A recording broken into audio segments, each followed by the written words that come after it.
ನಮಸ್ಕಾರ, ನೀವು ನೋಡ್ತಾ ಇದ್ದೀರಾ ಉತ್ತರ ಕರ್ನಾಟಕ ಸುದ್ದಿವಾಹಿನಿ. ನಾನು ಪ್ರಿಯಾ ಶ್ರೀಗುರು. ಜಮೀನು ವಾಜ್ಯ ವಿಚಾರಕ್ಕೆ ಪೆಟ್ರೋಲ್ ಸುರಿದು ಕುಟುಂಬಸ್ಥರ ಸಾಮೂಹಿಕ ಹತ್ಯೆಗೆ ಯತ್ನಿಸಿದ ಘಟನೆ ಕಲಬುರಗಿ ತಾಲೂಕಿನ ಕಡಣಿ ಗ್ರಾಮದಲ್ಲಿ ನಡೆದಿದೆ. ಶಿವಲಿಂಗಪ್ಪ ಕರಿಕಲ್ ಎಂಬಾತ ಗುಂಡರಾವ್ ಕರಿಕಲ್ ಎನ್ನುವನ ಮನೆಯಲ್ಲಿ ಪೆಟ್ರೋಲ್ ಬಾಂಬ್ ಹಾಕಿ ಹತ್ಯೆಗೆ ಯತ್ನಿಸಿದ್ದಾನೆ ಎಂದು ಆರೋಪಿಸಲಾಗಿದ್ದು, ಬಟ್ಟೆಯ ಉಂಡೆಗಳನ್ನು ಪೆಟ್ರೋಲ್ನಲ್ಲಿ ತೋಯಿಸಿ ಮನೆಯಲ್ಲಿ ಎಸೆದು ಬಳಿಕ ಕೀಟನಾಶಕದ ಸ್ಪ್ರೇಯರ್ನಿಂದ ಪೆಟ್ರೋಲ್ ಸ್ಪ್ರೇ ಮಾಡಿ ಬೆಂಕಿ ಇಟ್ಟು ಹತ್ಯೆಗೆ ಯತ್ನ ಮಾಡಲಾಗಿದೆ. ಪೆಟ್ರೋಲ್ ಸುರಿದು ಬೆಂಕಿ ಹಚ್ಚುತ್ತಿದ್ದಂತೆ ಗುಂಡೂರಾವ್ ಕುಟುಂಬ ಬಾಗಿಲು ಬಂದ್ ಮಾಡಿಕೊಂಡಿದ್ದರಿಂದ ಭಾರೀ ಅನಾಹುತ ತಪ್ಪಿದೆ. ಘಟನೆಯಲ್ಲಿ ಮನೆಗೆ ಬೆಂಕಿ ತಗುಲಿದ್ದು ಭಾಗಶಃ ಮನೆ ಸುಟ್ಟು ಕರಕಲಾಗಿದೆ. ಇನ್ನು ಕೃತ್ಯ ಎಸಗಿರುವ ಶಿವಲಿಂಗಪ್ಪ ಕಳೆದ 4 ವರ್ಷದ ಹಿಂದೆ 4 ಎಕರೆ ಜಮೀನು ಗುಂಡೂರಾವ್ಗೆ ಮಾರಾಟ ಮಾಡಿದ್ದ.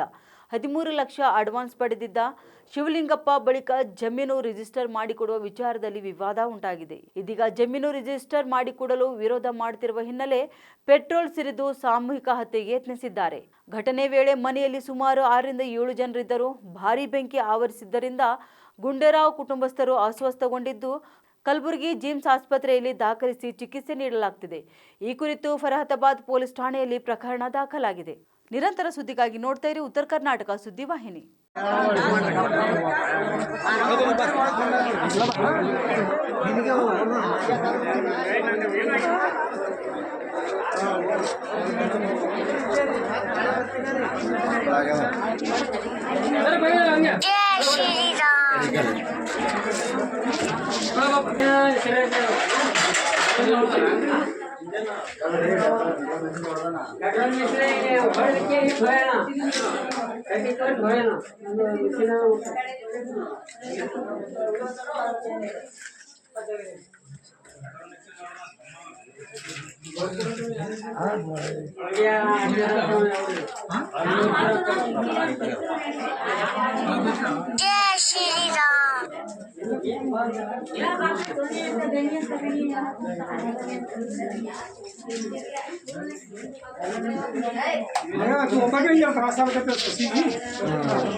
ಹತ್ತಮ್ಮ ಪೂರಿನೇ ಹತ್ತಲ್ಲ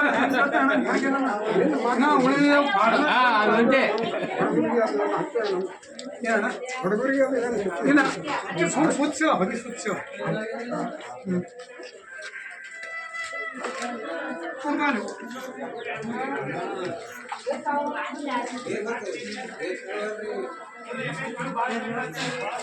ಕೂಡ್ರಿ ಹೊಡ್ತಾ ಕಡೆ ಏನೋ ಕೂಡ್ರಿ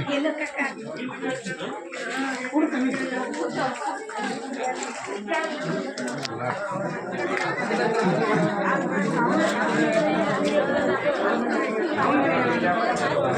ಮನೆಗೇನರಿ